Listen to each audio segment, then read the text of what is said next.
Dang, Jackie, you put Buffy on blast at your little vagina party. You might not be able to come back from that.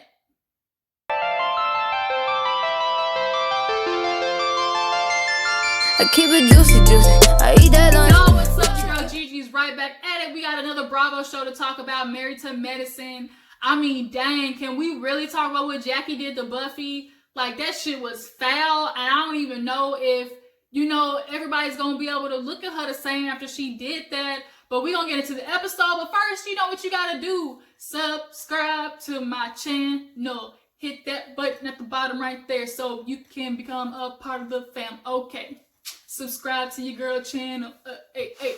Alright, I'm done, y'all. Y'all know what I'm trying to say. Subscribe to the channel, okay? If this is your first time tuning in, hit one of your girls' video. Let me welcome you to Big West Sub. Okay, welcome to the fam, alright? Hit that subscribe button. So, y'all, this is an episode of Married to Medicine. Let's get into it. It opens up with good old glamorous Toya in her home. She finally moved into it. Y'all, I usually ain't a fan of Toya and, her love of, showing off her money and stuff. But y'all, bitch, she did that house. Like, I'm not even gonna lie. If there's anything Toya knows how to do, it is she know how to spend money, especially Eugene's money, okay? Now, the house got tall ceilings, big windows. I love a good chandelier in the house. They got the nice high-rise stairs. Got a damn man cave. Like, she did everything. And, the bitch still ain't got no damn furniture, though. Like, you got this big-ass house, no furniture. But she said it's because they got to order custom, bitch. We can't do rooms to go in here. We don't do errands over here, okay? We do custom. So now they waiting on their shit to come in from wherever it is, Italy, Russia, whatever. So they invite Cecil and Simmone over, for a little light showing. They gave them a tour of the house. They love it. They're going to have dinner and stuff. And so, Eugene got the cooking, got the crab legs, everything going. Toya been bragging about this damn 2-story closet, so she got that too. So now Simmone and Cecil, after they are amazed by the home, they start talking about the couples trip. They are the OGs of the couples trip and planning, so that's what they gonna do because Toya, bitch, she had a breakdown. She wanted to blame it on her birth control. No, it's because Eugene finally stood up to her ass and she didn't know what to do. And then the season where Heavenly tried to set it up, like, Heavenly, you are not, qualified or equipped to be anybody's counselor for any means. So they're like, we're going to go to Cabo San Lucas. We're going to have a couples trip. And of course, the question comes up of Quad.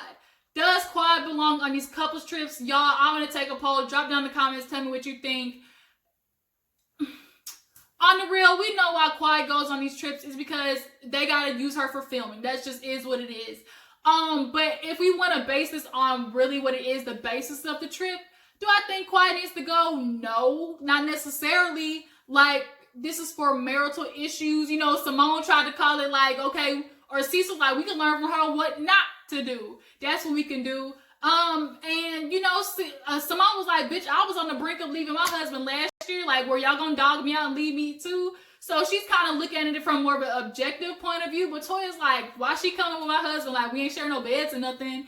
Like, Toya and Eugene are kind of looking at it as from face value. Like, couples trip, couples should go. Like, Quad, find your ass a man at home, while we on vacation. And, get a little something in. Because we know that kitty cat ain't had nothing but no battery usage on it for a while now. So, after that, we got to talk about, goddamn, Jackie, she is doing her book, her vaginal, Queen V situation. She's trying to teach the world, to change the stigma about what goes down there in women's pants and stuff. And to be real, like, I don't know how many of y'all, like, really think about it growing up as a female. Was it really, like, that educational book or that just, like, kind of taught you in the right way what to expect, like, how to take care of it, down there in healthcare. And also, I guess there's going to be a lot of sexual stuff in there as well, too. But she's calling all the girls and telling them about the party. And, she wants them to put on a little pussy pink. That's what she wants, a little vaginal pink. Quad's like, is that in the crayon box? I ain't never heard of that before. Heavenly's like, bitch, I'll do brown. She's like, girl, that's the labia. Get it right. So now, everybody's going to show up to the vagina party looking like a whole bunch of vaginas. So, after this, we see, Contessa and Scott, y'all. They are in ruins ever since this damn medical thing. Her leaving the program. They go into therapy. She said, Scott, turn your phone off. He's like, okay. That motherfucking phone goes off in the therapy session within the first 2 minutes, and he walks out. He said, oh, I honestly forgot. Nigga, you ain't forget. You just ain't want to turn it off because you knew you was getting some calls. And Contessa's looking at the therapist like, see, here we go. This is what I deal with. Like, I'll literally be talking to him and he just off and dips. And so she's like, okay, explain to me how that feels. And she's like, I feel a little neglect. And at that point, Scott walks back in and she's like, okay, Scott, I need to put you in the hot seat. Ask your wife how she feels. And she talks about how she's feeling a little abandonment, neglected. He wants to act like confused as all hell. Like, oh, are you talking about the phone? Or are you talking about, in our marriage in general? Nigga, put it all together. It means the same goddamn thing. You aren't doing a good job paying attention to your wife. And Contessa, you aren't doing a good job opening up to your husband as much as you want to say, our relationship needs to do more. I want to expect more from Scott. But the thing is, you aren't allowing yourself to be open to Scott for him to do that as well. You automatically take it on yourself and then you bury it and then you blame him for it, which is kind of the result of what happened with her and the program. You left without Scott's advisement. You made that choice by yourself, but yet you're blaming Scott for leaving. And, the doctor asked, about them and the decision to do and Contessa leaving, because she admitted, I'll do something selfish in regards to the program because, Scott's not doing anything for me, paying attention to me. So like I take things on, for myself. So, that's why she went to the program. She was being a little selfish, and you can do that sometimes in life. Sometimes in life, you got to do something for you. Understandable.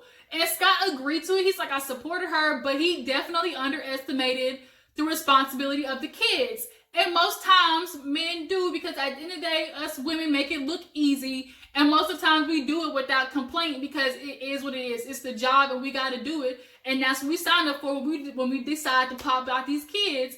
We sign up for all the drama that comes with it. And because Contessa has always been the one taking care of the kids and doing it with no, qualms or nothing, he wasn't expecting it to be as hard as it was. And this issue is really starting to piss me off because why is there not a new nanny? Miss Renee, y'all don't need to order her ass back, bring her back, whatever. The bitch threw food at Contessa. Get you a nice little old, Miss Doubtfire looking ass woman. So Contessa could take her ass to the program and finish in 1 year. It was just 1 year, Scott. Contessa, like, girl, don't become this whole, like, you did it on purpose so you had a reason to blame Scott. That's what you did. But honestly, you dropped out of the program because you were feeling guilty as a mom. You saw how it was affecting your kids, and you didn't want to make it seem like you were choosing that over your kids when you obviously see that they're kind of having a hard time adjusting to it because daddy usually isn't the caretaker. So now they agree on one thing to fix. For Scott, it's like, we need to do better talking without the passing judgment on each other. And for Contessa, she's like, nigga, can I just get a hug? Like, when's the last time you hugged me? And, I heard there's this show on OWN called Black Love. And it's a very good, kind of look into a whole bunch of people's, lives as married couples and the same things that they go through. And one man mentioned, most of the times, as couples, when you're together so long, you forget the small intimacies, which is like holding hands, just giving her a kiss on the cheek when she's in the kitchen, just sometimes walking by her and giving her a hug. Those things are usually the things that go first before the whole intimacy is affected. And when's the last time y'all got a good, having sex in? Like, when's the last time that y'all really, like, had a sexcapade, had a bunch of Henny and, let it loose on each other? When's the last time that happened? Honestly, I don't think, Contessa, you do that. I don't think you got as much freak in you that you need to. You really need to read Jackie's book, because it looks like this bitch, after she done went to that damn sex shop, she's putting a whole bunch of tricks on Curtis, and maybe it's your turn to do that. So it is the day of the party.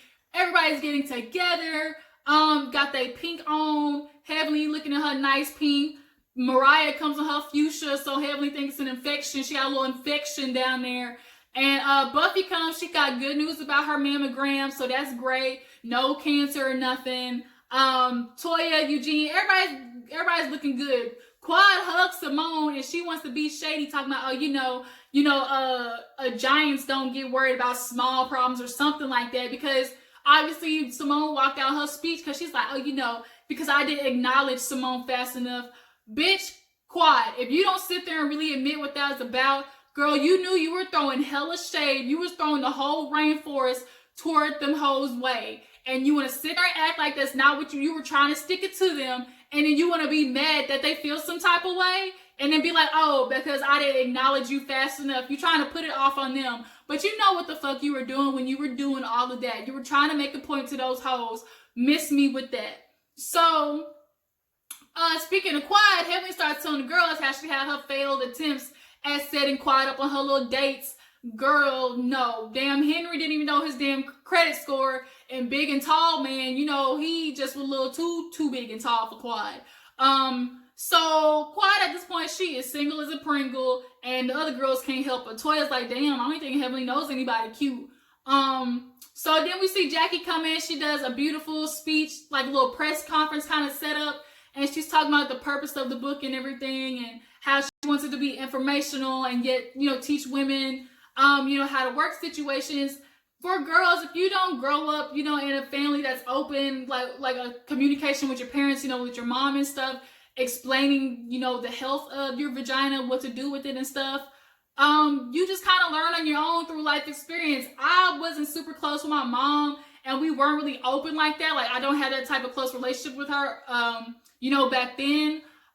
So we didn't talk about sex or like what to do, like, when your period comes and all that type of stuff, how you clean up, like. But I was just a very inquisitive kid, so I looked up, you know, books and everything, and I read about it. So I kind of already knew. And, you know, when my period actually happens, I told her, and it was just kind of like, that was like the first time we actually talked about it. We never had like experience, like talks about it before that.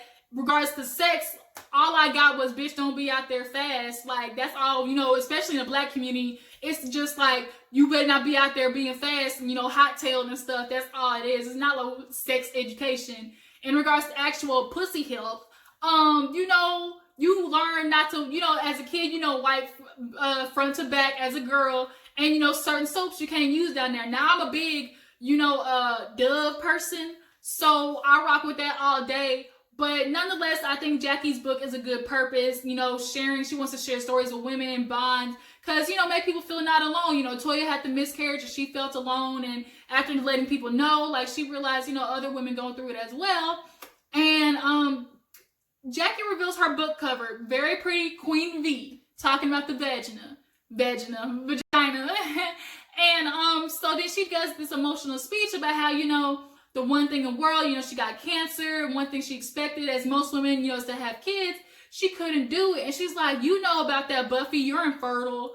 And it was just like so flatlined, like it was just so blunt that it was a good punch. You could tell Buffy was kind of like, ugh.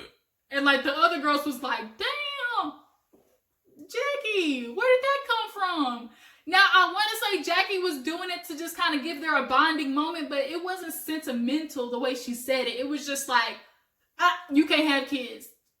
Okay, well, damn, shit. So now everybody's, you know, checking on Buffy, and she's trying not to cry.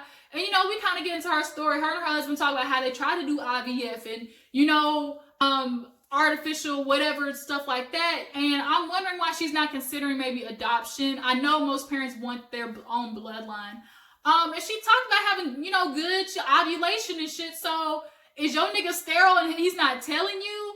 Or is it, you know, you're like, she kind of, her husband made it seem like we tried, we did all we could because we didn't happen, like we're not gonna try no more. But Buffy, that girl wants some kids, and I think she's just not pushing it more because of her husband. Because at this point, he's like, well, if it didn't happen, like, that's it. Like, it's not his main priority, I don't think. But Buffy, you might have to, you know, do a surrogate and, you know, call it a day. I know you want that experience as a mother, but like that short 9 months that you really want to experience isn't going to be anything compared to like the rest of your life that you're going to have with the kid to bond with it, you know? So they finally sit down, I'll start talking about, you know, the couples trip and shit. And it gets brought up that Quad's going. Toya's like, you can't call it a couples trip, you know, Quad, she gonna be with all her husbands. She said, bitch, I don't want your husband. And so Mariah's kind of looking like, oh, so what changed, Simmone? She's like, I know last year I was not for it, but because she did so good last time, you know, I think Quad can tag along. So now that Quad's going, Contessa basically said y'all can suck it if you don't want to come because she going, you know, stay your ass at home. So it's basically time for everybody to go on the trip, and everybody's getting ready. Jackie, she's packing, you know, damn sex pillows for her and Curtis. Jackie learned her lesson. She said, nigga, you ain't gonna go out there and cheat on me again, bitch. I'll pull out a motherfucking pillow or a swing set before you go out there and do that shit again. And then Contessa and Scott are getting ready, and they're kind of talking about how they're hoping the trip will bring back a little intimacy that they've lost. And she talks a lot about initiation. And Contessa, like, are you scared to initiate with your husband? Are you not confident about it? Is that just not what you do? Or, like, what is it? Sorry, I was looking out my window, saw some shit, my dog's running at something. But anyways, what was I talking about? Oh, the intimacy between Scott and Contessa, it's a lot. So they need to get, you know, back to bumping and grinding, you know, yippee-yi-yo, wanna bump your body, baby, it's your body, wanna bump your body. That's my song. I'm a good 90s R&B, y'all, ain't nothing better than that. Anyways, back to the show. So, the day of the trip, everybody's going on the plane, everybody getting ready. We see that, Contessa left Scott's ass at damn check-in. And so Simone's like, that ain't a good sign. Like, damn, you already leaving your husband. Like, what the hell happens? They get to Cabo, and everybody's looking at this minivan like, shit, we gotta pack into this hole like some sardines. But, like, they turned it into fun. You know, Simone's talking about the room situation and everything. And there's gonna be a penthouse. And in order to get the penthouse, somebody's gonna have to do a motherfucking dance-off to get that room. So they get to the hotel, boutique, or whatever. They eat and stuff, and it's time for everybody to get jiggy with it. And who go first? Oh, the unrhythmables. That's what I'm gonna call them hoes. Cause damn, David and Buffy, you got all that body, but you don't know how to move it. I honestly don't know how David be like. Y'all be rocking in the bedroom. It just looks so awkward. Quad opted out of it. Toya and Eugene opted out of it. Contessa and Scott kind of went out there, did a little, you know, like 95, 96 break dancing. Scott got a little movage and you know, I was hoping to get a little more, you know, like flow with them, like in between each other. And then I could about died when Heavenly and Damon went out there. Her and Daddy rocked that damn floor. Heavenly just did her little, you know, shaking like a pudding cup type shit. And Dr. Damon put his whole body weight on his head. Damon, that's your one and only chance, because I'm sure the next time your ass is going to end up in a neck brace. All that weight can't be flipped upside down on your ass, Dr. Damon. That is a no-go.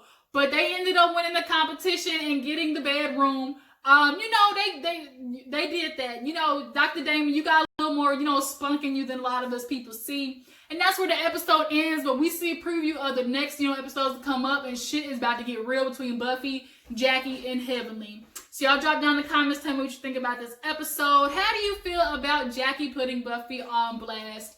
And should Quad go on the couples trips now? Y'all let me know. Don't forget to like this video, subscribe to my channel, and I'll catch you guys on the flip side. Deuces.